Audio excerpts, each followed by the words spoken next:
सदा राम रामेति रामामृतन्ते सदा राममानन्दनिःशन्दकन्दं पिबन्तं नमन्तं सुदन्तं हसन्तं हनुमन्तमन्तर्भजेतं नितान्तम्।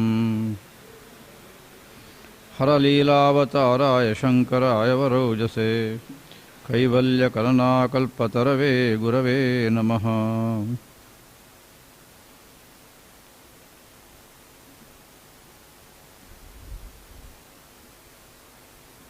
दो स्तोत्र हम अभी पारायण किए हैं।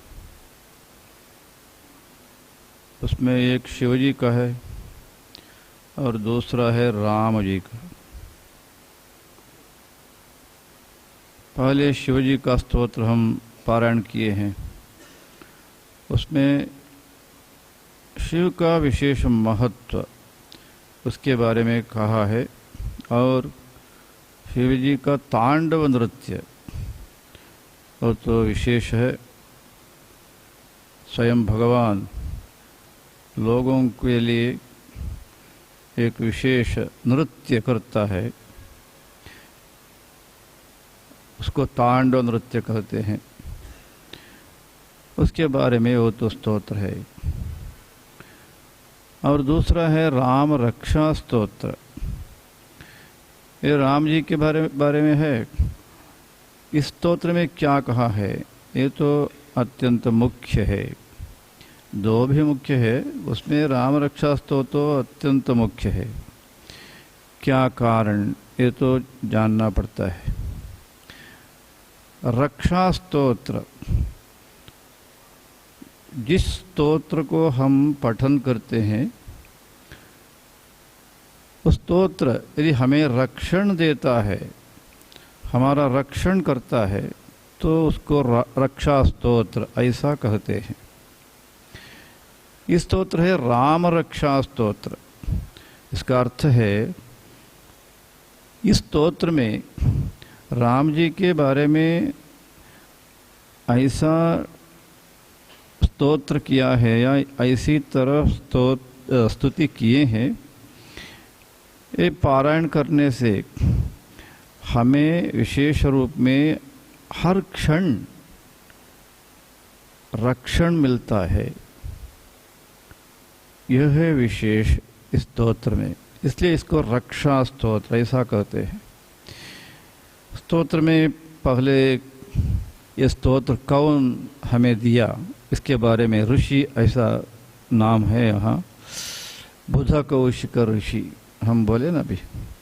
और स्तोत्र का फाउंडर इस स्तोत्र का रक्षा स्तोत्र का और रचना है ना, एक उनको स्वप्न में आया ऐसा है, उस स्तोत्र में ऐसा है।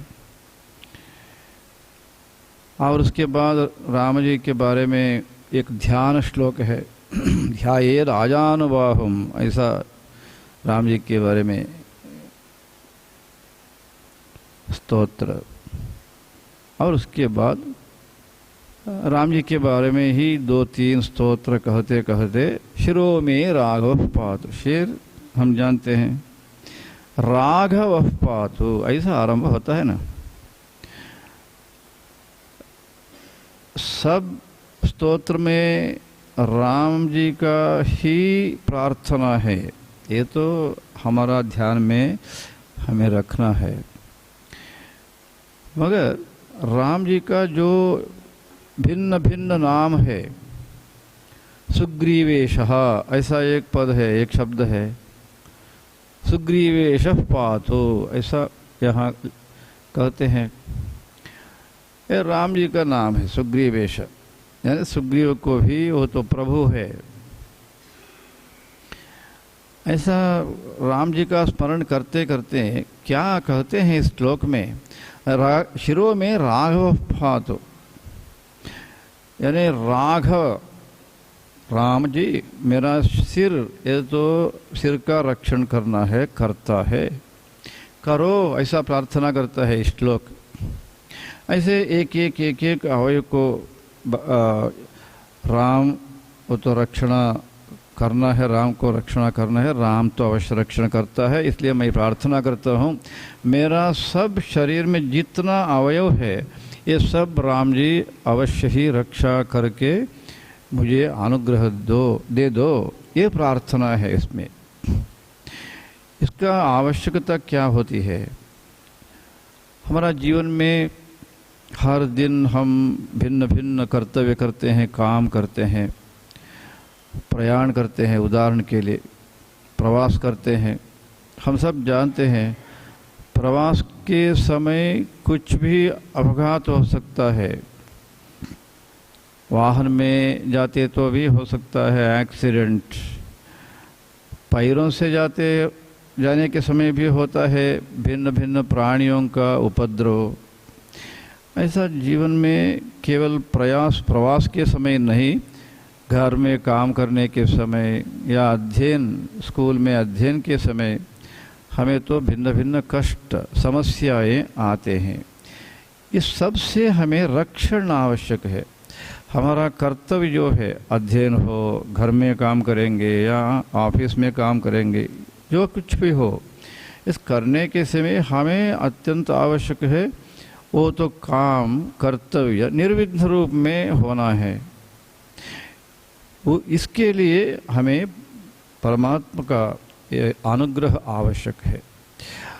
ये अनुग्रह प्रार्थना करने के समय हर अवयव को भी हम मन में, सब अवयवों के बारे में मन में रखकर ये अवयव आप रक्षण करिए। ऐसा शिरो में राघव पातु फालम दशरथात्मजः। फालम यानी इस प्रदेश है शरीर में, इसको संस्कृत में फाल कहते हैं। इसको रक्षण करो और कान को रक्षण करो, नाक को रक्षण करो, आँख को उसका रक्षण करो। ऐसा इस पे प्रार्थना में करते करते उसके बाद एक श्लोक में सभी अवयवों का रक्षण आप ही करें, ये प्रार्थना है। उसके पूरक रूप में और अलग प्रार्थनाएं यहाँ है, वो जोड़कर कुल मिलाकर राम रक्षा स्तोत्र ऐसा कहे हैं। विद्यार्थियों और ज्येष्ठ वाले हम इतने हैं यहाँ, हम ध्यान में रखेंगे। ये तो अत्यंत मुख्य है।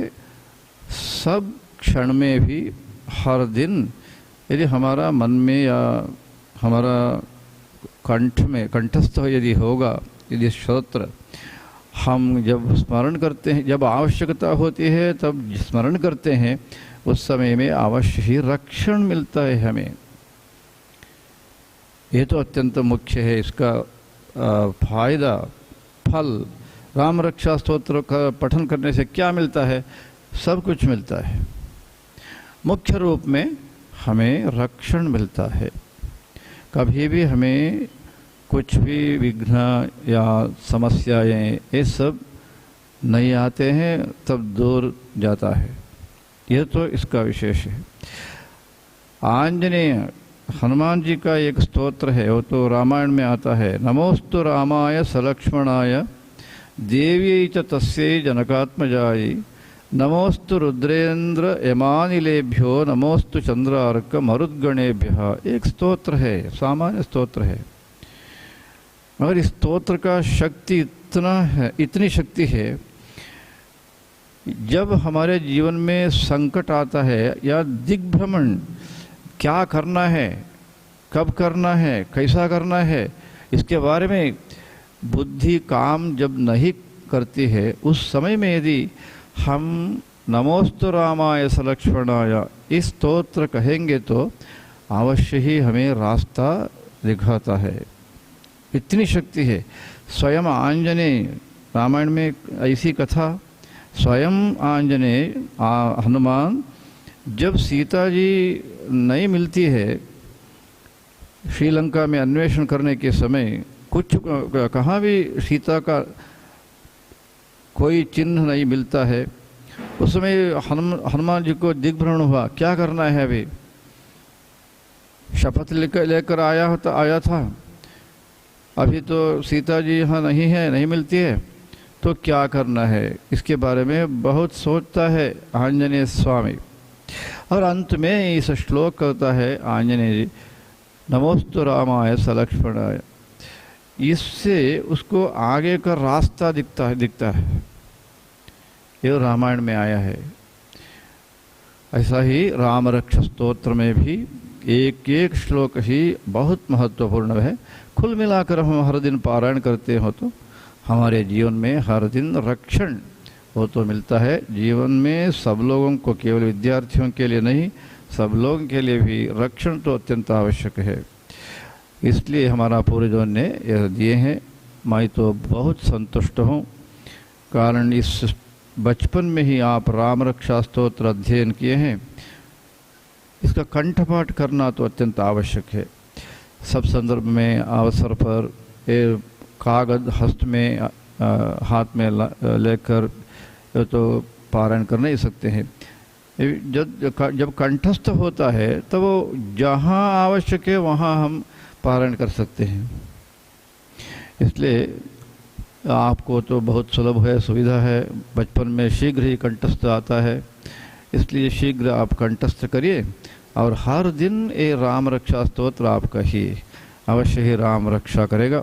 इतना ही आज मैं बोलकर मेरा कथन समाप्त हूँ। आप सबको आशीर्वाद देता हूँ। हर नमः पार्वती पतये, हर हर महादेव। सीताकांत स्मरणम जय जय राम।